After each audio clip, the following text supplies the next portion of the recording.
Well, let me tell you what we're going to do today. We have constructed a mini election, but Harry Hersey, as you have served as a technical advisor of how to do this, we're going to ask you to remain outside. After you, let me introduce you to my election staff.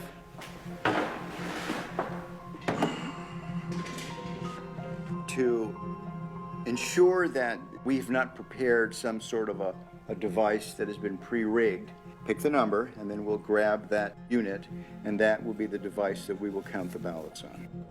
I just feel like this is the one. Okay, and the winner is unit 15191. 5191.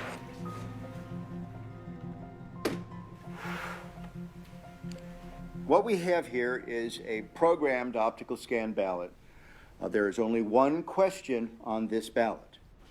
Can the votes on the Diebold system be hacked using the memory card? I have only touched the memory card, not the other parts of the Diebold election system, which is going to be used today. Only the memory card. And I can certainly speak for myself and Harry, and that we're going to vote yes. All right, then let's have the rest of us vote no. Two individuals, Hugh and Harry, will be voting yes. The rest of us will be voting no. And then we'll scrutinize the ballots afterwards to ensure that that is indeed the mark. I will say that I'm wrong and Diebold is right, and I'm going to say no, they cannot be hacked. It's impossible. So I vote no.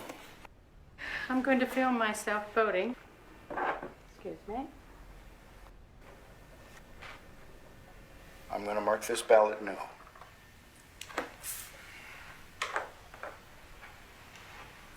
Dr. Thompson? I am going to mark this ballot yes. I've seen some pretty concerning things. Well, it's down to you. You're the last voter, Harry. All right. I think it could be. So I vote for yes. You will be the second yes. All right. Here is the memory card I have touched. Okay. Now, this is the only piece of Diebold equipment that you've used. That's correct. Well, thank you. Let me take your ballot in. This card will go into this slot. The next activity that the election worker does on the morning of the election is turn the machine on, making it live to receive votes. When you do that, this machine will produce what is called a zero total tape. The machine is going through a self-test analysis, and then it'll spontaneously turn on.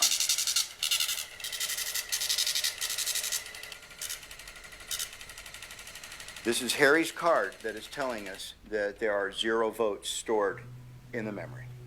Okay, let me get the ballots. Let's insert a yes ballot. We're going to put in another no. 7. And the last no ballot, 8. Placing the ender card in this device and telling it to turn off its counting function and do its reporting function will now cause the voting machine to print out a tape reading the number of votes that it had just read.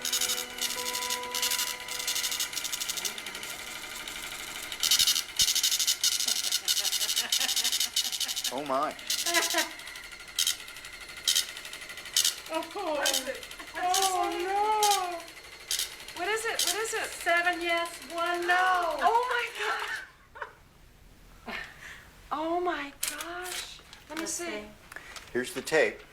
7 people said it could be hacked. And we put through 6 and 2. 6 no no's and 2 2 yeses. yes. Oh my gosh, do you know what this means?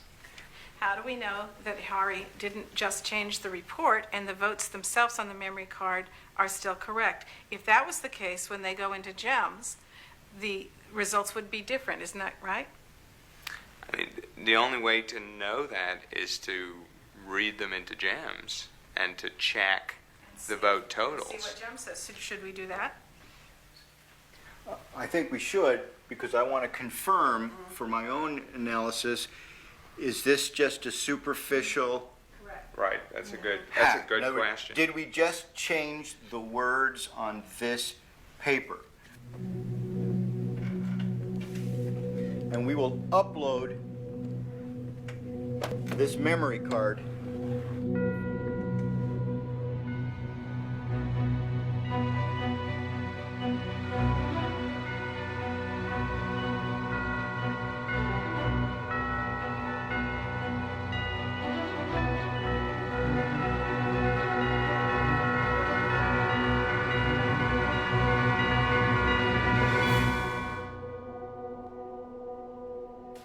if I had not seen what was behind this, I'd have no reason not to. I would have certified this election as a true and accurate result of a vote.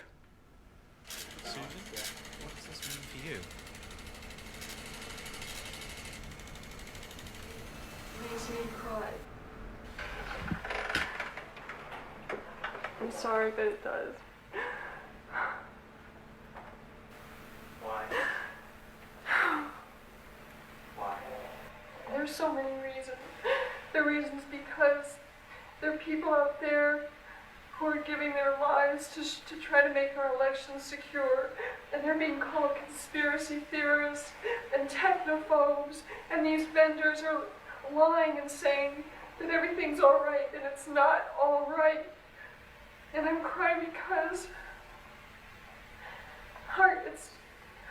I'll quote somebody that I know who said that it's as though our country's one country pretending to be another country. How can this be happening to our elections? This really does affect me.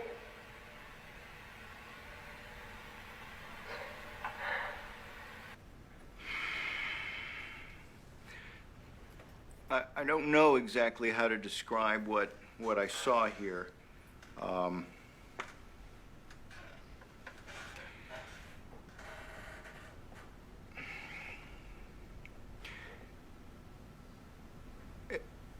I think we, as election officials, need to be a little bit more demanding from the vendors as to the technical specifications of this equipment. The vendors are driving the process of voting technology in the United States. I would much rather, at this point, I think, focus on allowing citizens to select technology that satisfies their needs.